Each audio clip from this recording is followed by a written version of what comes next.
저에게 한 가지 병이 있는데 점점 깊어져 나아질 기미가 없습니다.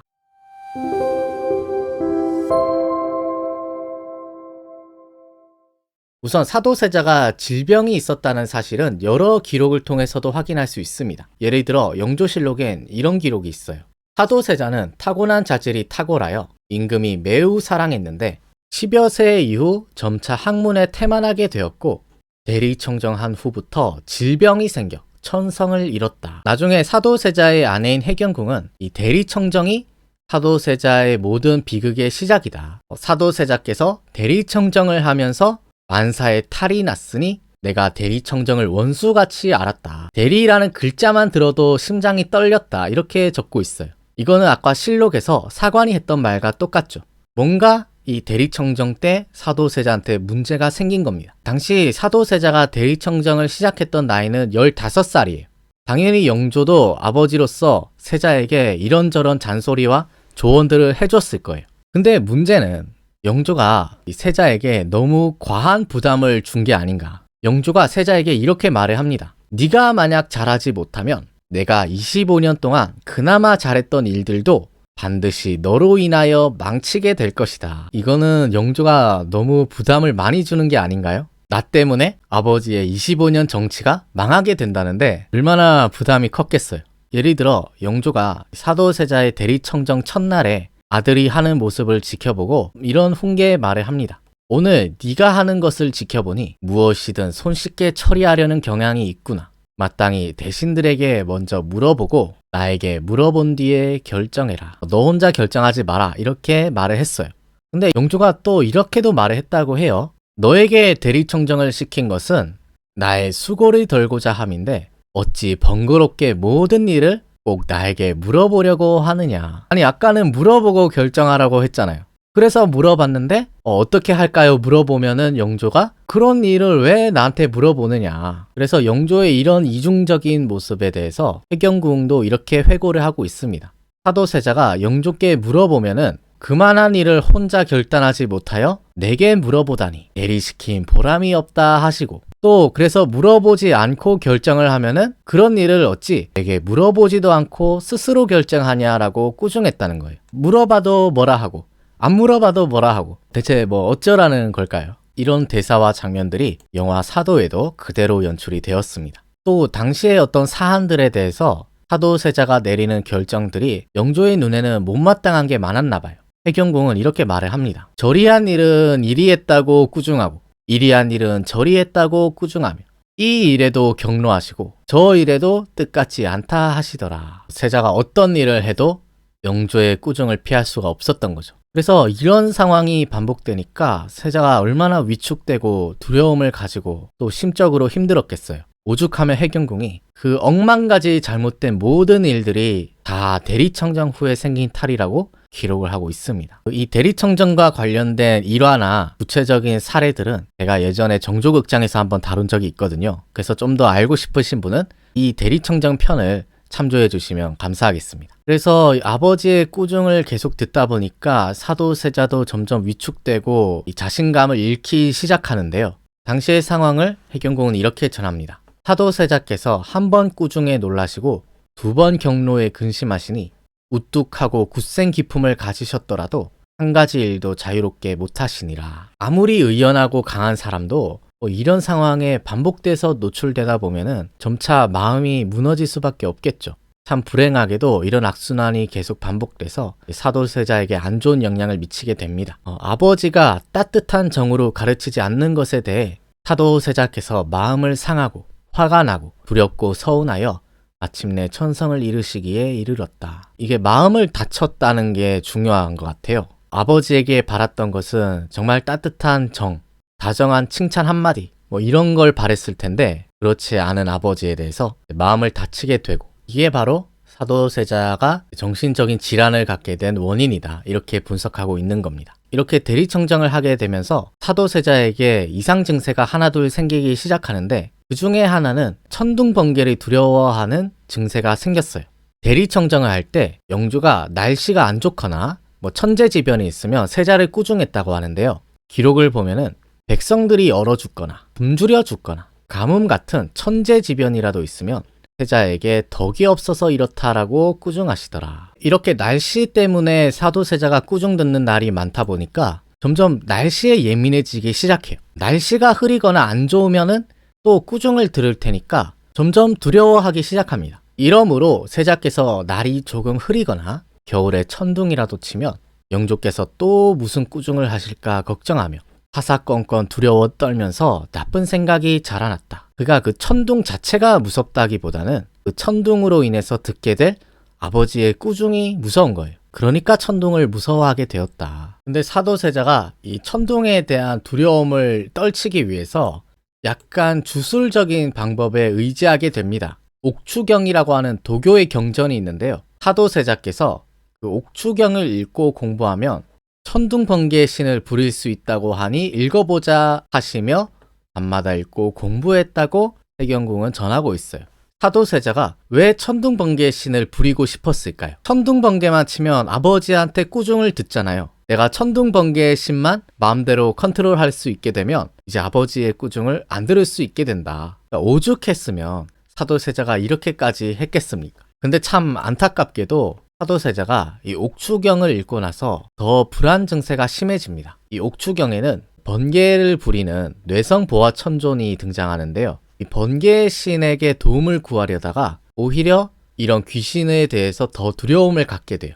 해경궁은 이렇게 전하고 있습니다. 사도세자께서 옥추경을 보시더니 과연 심야에 정신이 어두워지셔서 뇌성보화천존이 보인다. 무서워 무서워 하시며 이로 인해 병환이 깊이 드셨다. 그가 번개의 신에게 도움을 구하려다가 오히려 정신이 더 이상해진 거죠. 그리고 또 계속해서 이렇게 말을 합니다. 사도세자께서 옥추경을 보신 이후 기질이 아주 바뀌어 무서워 무서워 하시며 천둥이 칠 때면 귀를 막고 엎드렸다가 다 그친 후에야 일어나시더라. 그래서 사도세자가 옥추경을 읽고 나서 가슴이 두근거리는 경계증이 생기게 돼요. 1752년 겨울에 그 증상이 처음 생겼고 이듬해부터 놀라 가슴이 두근거리는 경계증이 점점 고질병이 되었으니 그저 옥추경이 원수이니라. 사도세자가 이 옥추경 말고도 여러 미신적인 요소에 많이 기댔다는 것은 해경궁이 또 증언을 하고 있는데 사도세자께서는 늘 경문은 기도문이나 주문을 말합니다. 이런 잡서를 많이 보셨다. 또 점쟁이 김명기에게 경문을 써오라 하시고 공부하여 외우시더라. 이런 사실은 그 해경궁의 증언뿐만 아니라 승정원 일기에서도 확인할 수 있는데 하루는 정우량이라는 신하가 세자에게 이런 말을 합니다. 신들이 전하의 하교를 보니 세자가 때때로 잡서를 본다고 하셨는데 여러 분야의 책을 보는 것이 안 될 것은 없으나 학문에는 선우가 있으니 성리학을 공부하셔야 합니다. 여기서 잡서는 유교 경전이 아니겠죠. 아까 해경궁이 말한 것처럼 기도문이나 주술서나 옥추경과 같은 그런 도교의 경전을 말하는 걸 겁니다. 그리고 또 이런 천둥번개를 두려워했다고 하는 사실은 그 다른 기록을 통해서도 확인할 수 있는데요. 이 기록은 사도세자를 모셨던 시강원 설서 권정침이 남긴 기록입니다. 여기에 보면은 사도세자가 하루는 권정침한테 이런 말을 했다고 해요. 날씨가 흐리고 천둥번개가 치는 날에는 두렵고 놀라워 스스로 마음을 진정하기 어렵다. 이거는 아까 아내인 해경궁의 증언과도 일치하죠. 측근이 남긴 기록이기 때문에 상당히 신빙성이 있는 기록이에요. 또 사도세자한테 또 이상 증세로 가장 심했던 것은 바로 옷을 잘 못 입는 의대증이었습니다. 이 사실은 해경궁이 증언하고 있는데 1757년부터 옷을 못 입으시는 병이 생겼다. 의대병이 극심하니 형용할 수 없는 이상한 괴질이었다. 옷 한 벌을 입으려면 10벌에서 30벌을 준비해야 했다. 옷을 입지 못하며 시중드는 이가 다쳤다. 이 사도세자한테 옷을 못 입는 이 병화는 그 영화 사도에서도 연출이 되었는데 이런 병을 거의 6, 7년 가까이 앓았다고 해요. 그 병을 6, 7년이나 앓았는데 옷을 입지 못하여 애를 쓰시다가 어찌어찌하여 간신히 입으면 당신도 다행이라 여겼다. 이처럼 행운으로 입으면 그 옷을 더러워지도록 입고 계시니 이것이 무슨 병환이란 말인고. 사도세자가 왜 옷을 못 입는 병이 생긴 걸까요? 그 학자들이 추측하기로는 자신의 아버지 영조를 만나러 갈 때 의관정제하고 옷을 차려입고 나가야 되는데 아버지를 만나고 싶지 않은 마음, 그 아버지와 만나는 행위에 대한 거부감이 그 옷을 입기 싫어하는 행위로 나타난 게 아닌가 이렇게 추측하는 학자도 있습니다. 결국은 이것도 영조 때문에 생긴 병이 아닌가. 그 사도세자의 이런 이상 증상은 사실 한중록뿐만 아니라 그 사도세자에게 우호적인 소론 측 기록에서도 찾을 수 있는데요. 이 기록은 소론인 박종겸이 남긴 현곡이라는 기록입니다. 이 현곡기에는 사도세자의 이상 증세가 나타나기 시작한 계기가 정성왕후가 돌아가신 시점부터라고 적고 있어요. 기록엔 이렇게 되어 있습니다. 사도세자는 임금이 매우 사랑했고 백성들도 목을 빼고 기대했으나 1757년 정성왕후가 돌아가신 이후부터 훌륭했던 명성이 점차 쇠퇴하게 되었다. 이 1757년은 아까 살펴본 한중록에서 사도세자가 옷을 못 입게 되는 병환이 생긴 그 해거든요. 그러니까 뭔가 이 1757년부터 상태가 안 좋아진 건 사실인 것 같아요. 근데 박종겸은 그 계기가 정성왕후가 돌아가신 것과 관련이 있다. 정성왕후는 영조의 아내인데 사도세자가 친어머니처럼 의지했던 사람입니다. 정성왕후는 영화 사도에서도 나왔는데요. 이런 사실에 대해서 해경궁은 이렇게 말하고 있습니다. 정성왕후에 대한 세자의 효성은 생목계도 이 이상 더하지 못할 정도였다. 또 사도세자에 대한 정성왕후의 사랑과 정성왕후에 대한 세자의 효심은 진실로 감탄할 일이다. 실제 사도세자가 이 정성왕후 돌아가시고 나서에 얼마나 상심이 컸는지 사도세자가 직접 쓴 기록이 있는데요. 정성왕후가 돌아가시고 나서 사도세자가 이런 글을 남겼습니다. 소자가 모후, 여기서는 정성왕후예요.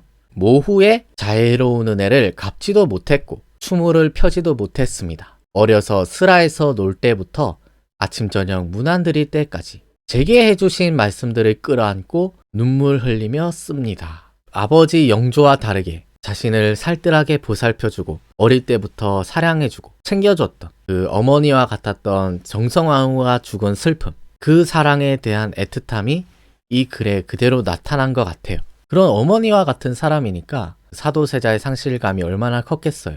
실제로 사도세자가 이 정성왕후를 잃고 나서 점점 더 실수가 많아지고 병환이 깊어졌다고 하는데요. 해경궁은 이렇게 말합니다. 정성왕후와 인원왕후가 돌아가신 이후 세자께서 슬픔에 빠져 마음을 많이 써서 병환은 점점 더하시고 실수도 더 많아지더라. 이때 정성왕후뿐만 아니라 할머니인 인원왕후도 세상을 뜨는데요. 이 두 사람을 잃고 나서 상실감에 병환도 깊어지고 실수도 많아지게 됐다. 아마 영조가 안 줬던 사랑을 이 두 분이 많이 줬을 것 같습니다.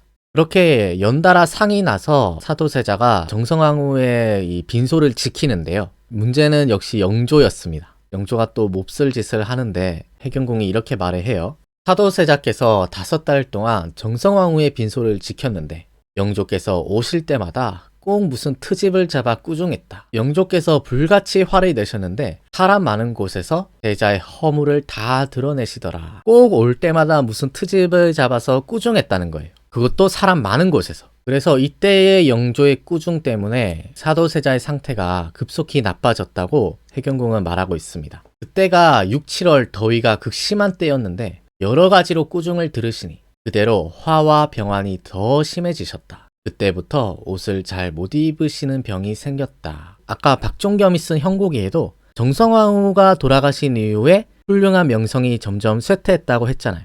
또 해경궁도 정성왕후의 상 이후에 세자에게 병이 생겼다고 말하고 있습니다. 그 정성왕후의 상 중에 어떤 영조가 했던 꾸중, 이런 것이 병환을 깊게 만드는 부작용을 낳은 게 아닌가. 이때 사도세자가 영조의 꾸중을 듣고 그 가슴 속에 울화가 얼마나 컸는지 해경궁은 이렇게 적고 있어요.